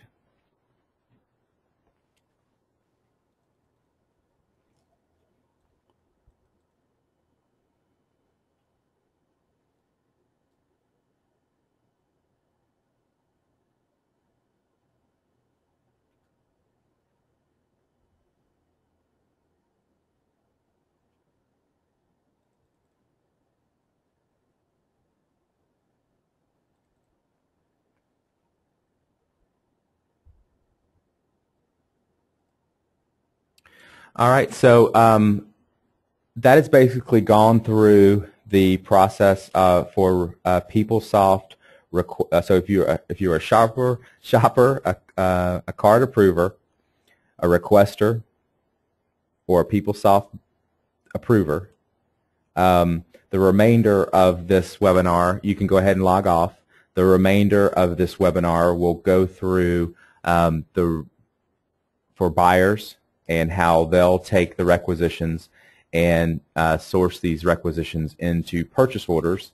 And then we'll talk a little bit about the how to find your purchase order and some of the updates as a buyer that you go into the PO and make changes to.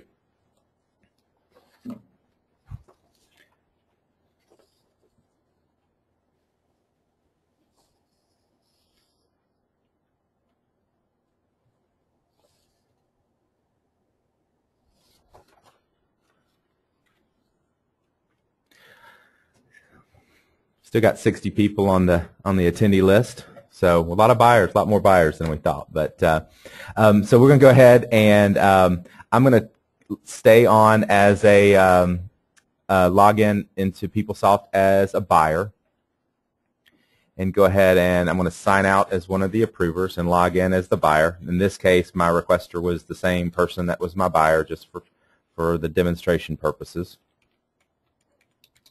So some of you did this yesterday as buyers, but wanted to we'll walk through it again today of where you set up your pagelets so that you can see requisitions that have been approved. So you click on the content link, and there's really two pagelets that have been set up for requisitions that have been approved. And I'm going to put both of them on here. You'll decide which one you want to use. But I'm going to select the eProRecs to be sourced and the eProRecs multi-origins pagelets, and then I'm going to click on my personalized layout, and I'm going to go from 2 columns to 3 columns. And this is basically just changing my home page, and I'm going to take the first pagelet and move it over to the right column, and take the second pagelet and move it over to the right column as well. And this is just because I don't want my pagelets to be underneath the news and announcements or underneath the menu on my home page. I'll go ahead and just save that. And so what that does is basically, again, a pagelet is a query that's running each time you come back to your home page, and each time you log in, it'll refresh this page. If you're in PeopleSoft a lot during the day and you want to refresh your pagelet, then you click on the refresh button and it'll go out and run the query and bring back your results. So the first thing you'll do is there's the two pagelets come up, and there's one called ePro Rex Multi Origins. So let's say that you're a buyer and you're only going to be sourcing requisitions for a few origins. Then you might want to use this multi-origins because you can define the specific origins that you're looking for. So if I click on, sometimes you can click on this customize pagelet link when it first comes up, or the second button that says customize. And on this page, you'll basically define the criteria as you would as if you were running a query. You'll put in your business unit, and you'll put in specific origins. So if you were in Quick Start, for example, you might put in 41500, and you want to see origin 050, 050, 051, 052, 053, for example, right? Or if you're in an agency and you want to see all origins, then you can just put in your business unit and leave the wild card or like origin % in there, and that'll run the query or run the pagelet for all the origins. So this multi-origins one is really our most commonly used one. You can use the other pagelet if you are going to be the buyer for all origins. Then you just go into that one and set it up for all origins. You also have the options down at personalized thresholds. For example, you could set up a threshold, and this is where you can make highlights. For example, if I wanted to say if the budget status is equal to V, then I want it to be I want the entire row to be highlighted in green. And I can add additional criteria. So you could come in and say, all right, I can say budget status equal to error or not checked, then I can make it red. So it's just kind of a way to highlight things on your pagelet so that they're easier to identify. And you can pick any of the fields that are in the results. For example, an origin, if you've got a specific origin that you want to have a specific color. So you just click that and click Save. And then that'll run the pagelet and bring it up. So this will show you that because it's a valid budget status, it's highlighted green. And this pagelet basically shows me every rec that is in an approved status that has not been sourced. So once I take this requisition and source it to a purchase order, it should come off this pagelet. If I do a partial sourcing, sometimes we've had that happen before, where maybe the rec's got 100 items on it, and you end up only sourcing 99 of them, and there's still one left over. It'll still show on this page, and you would need to. There's a finalize button on the purchase order where you basically say, I'm not going to source that quantity that's remaining. Okay, so if you see something on your pagelet that you think you've already sourced, then we can help you figure out why that's still showing up on there and help you basically close out that requisition. Okay. So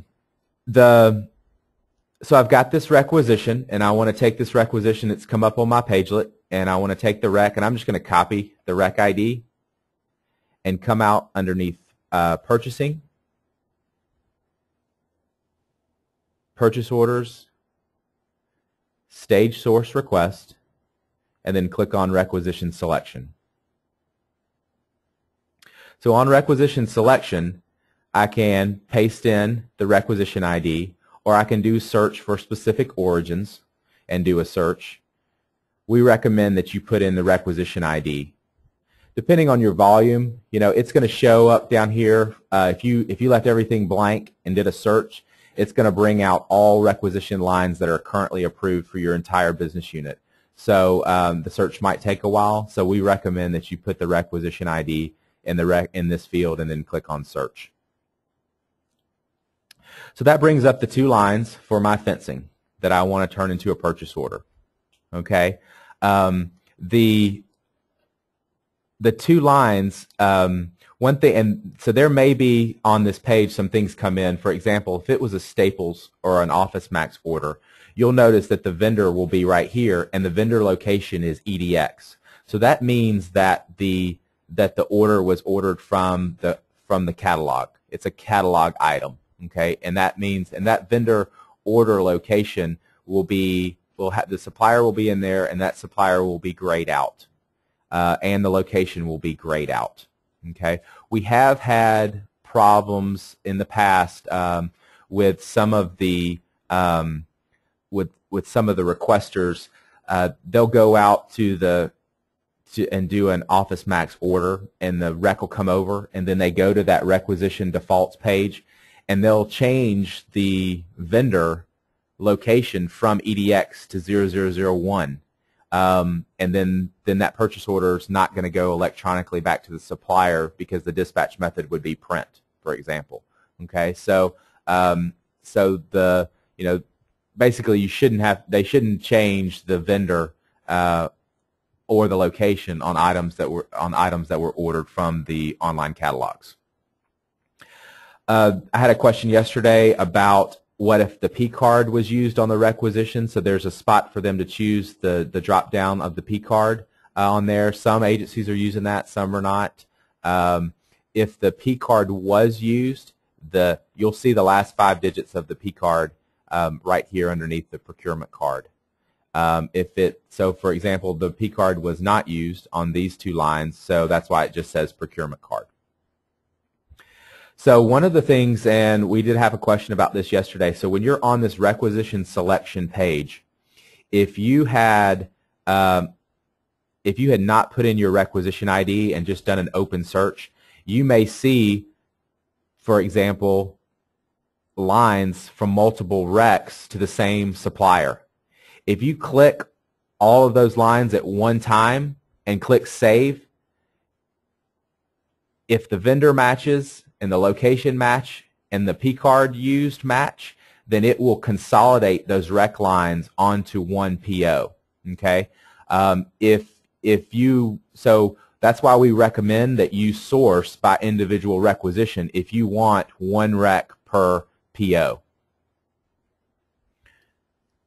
But if you want to combine requisitions, if they have the same vendor, same location, and the same payment method, meaning P card, the same P card number, and you select both of those requisition or multiple requisition lines at one time and hit Save, then it'll build those all as one.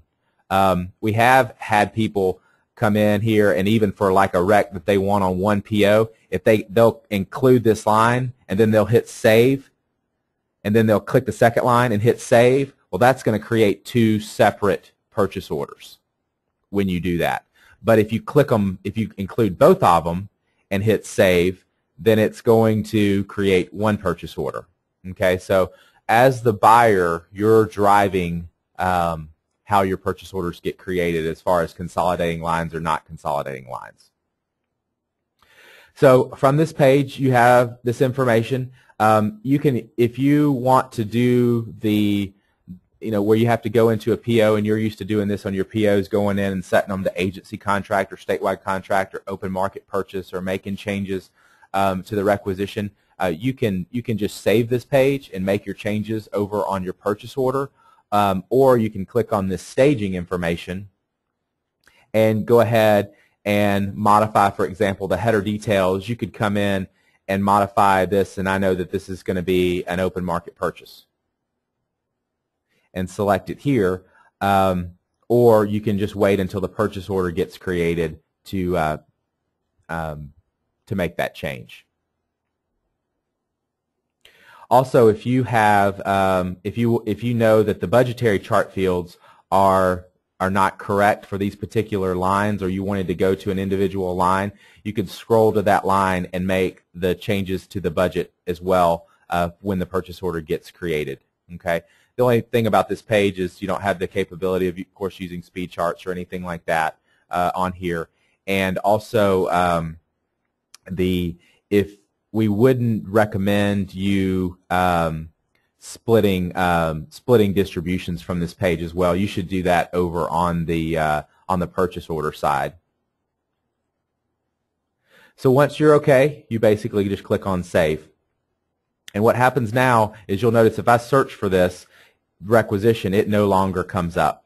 If I go back to my home page, and it's still there right now, but if I click on the refresh, it takes it off the pagelet, because now this rec is sitting out in some staging tables for the auto sourcing process to take the requisition and create a purchase order.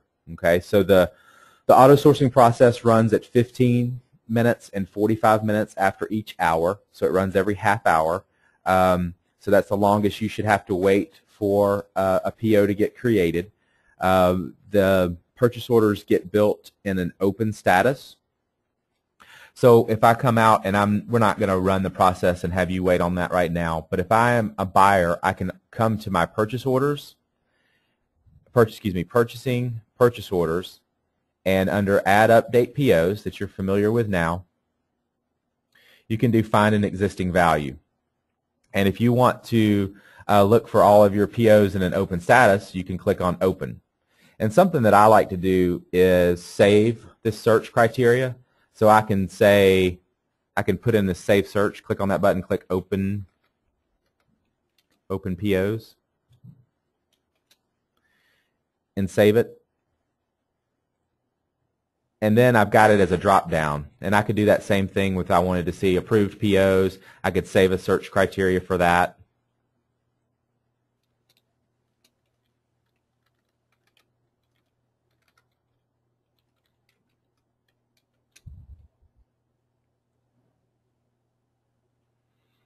And so now I can just use the drop down, and it'll run my search. And it would bring up a list of all of the POs that are sitting out in an open status.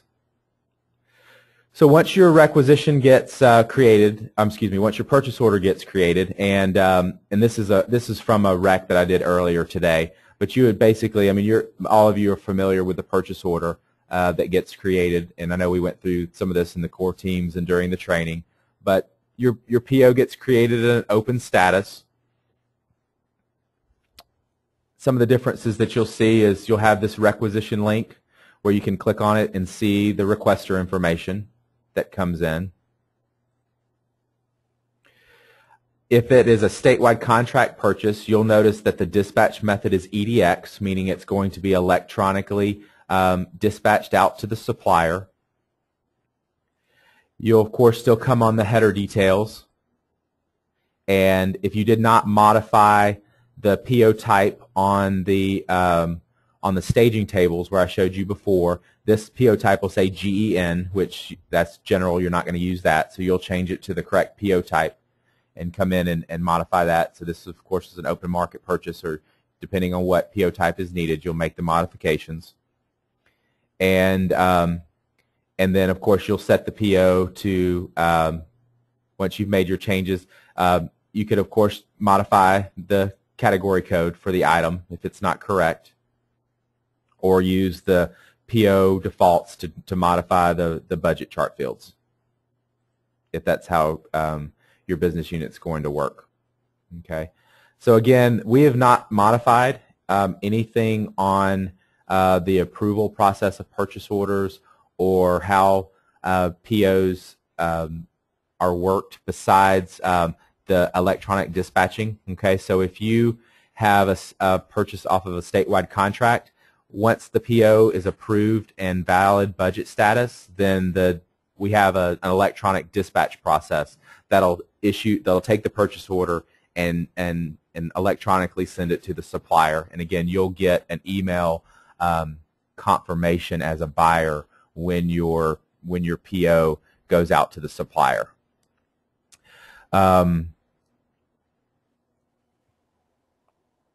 So are there any questions around purchase orders?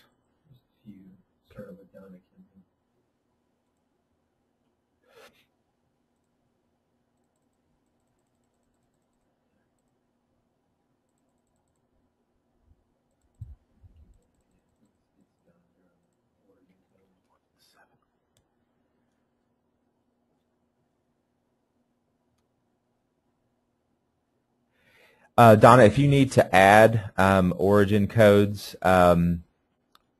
Yes, I mean there are some agencies with multiple origin codes, a lot more than that. We have to go through, we have to get an origin added. SAO actually adds the origin. Then we have to make sure that security is set up on the origins as far as how the approval routing works for the origin, and then what requesters get access to that particular origin code.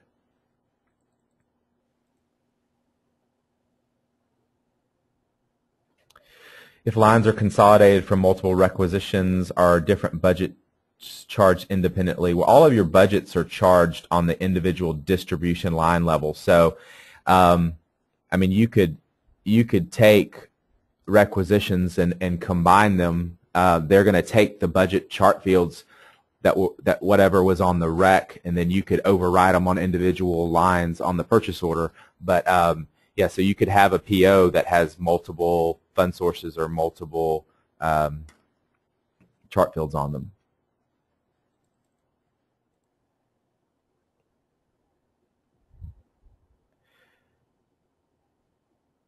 Ella had the question, are we allowed to change the information or add to the reference field? You are allowed to change the information on non-statewide contracted items. The items that are on contract, the descriptions and the pricing will be grayed out because that all came from the catalog, but you are allowed to change the descriptions and pricing information on non-catalog items.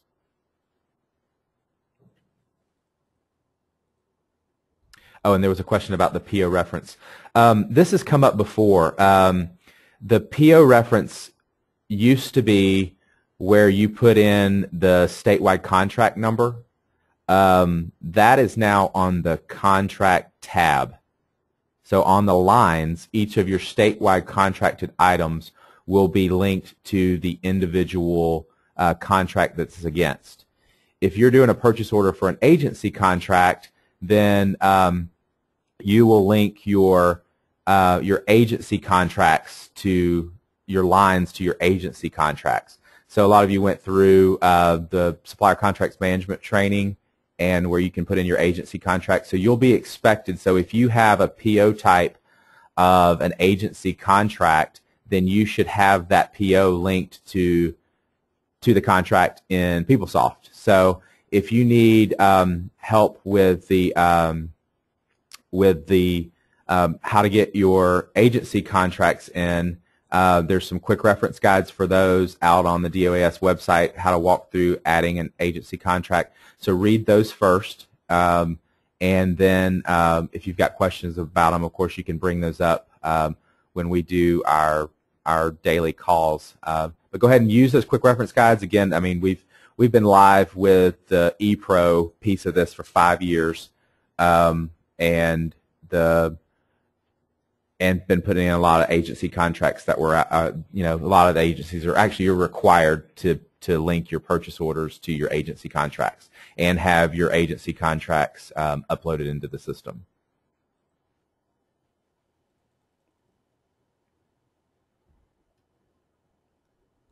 So one of the questions Sonia was saying, we had issues yesterday changing the budget chart fields. You'll need to send me that specific example of what happened. I'm not exactly sure what you meant by issues. I'll need to know what the issue is, and we can take a look at what might have happened on that. You know, if you increase if you did a requisition distribution line for $100 and then you try to do $150,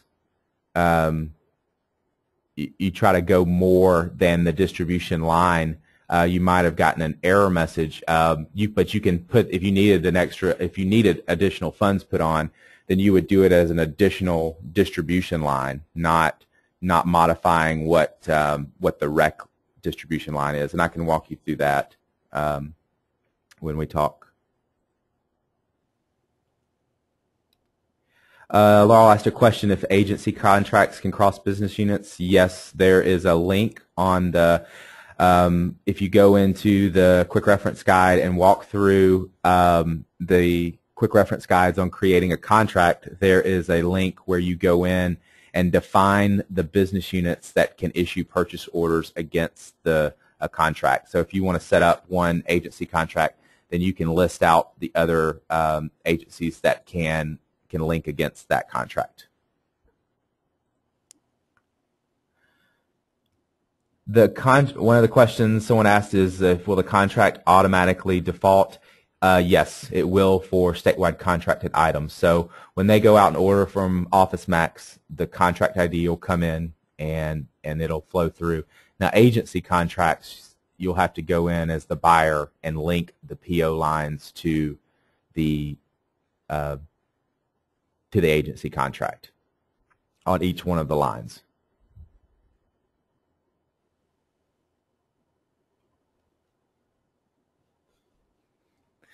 We got a note, someone wishing us a happy December 12th, 2012 at 12:12. Wow. We made it. Thank you for that.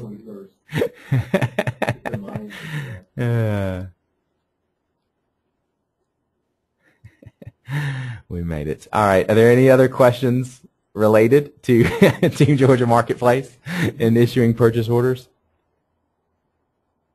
One of the questions came up was, do I have to click the dispatch button for statewide contracted items? No. So a purchase order for a statewide contract that is a dispatch method of EDX just has to be approved and valid budget status. So you don't have to dispatch EDX POs, but you do have to, if they're non-statewide contract purchases.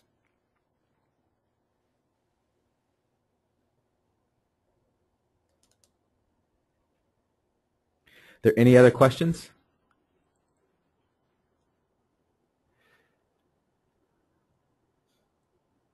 I'm going to go ahead and at this point and stop the recording.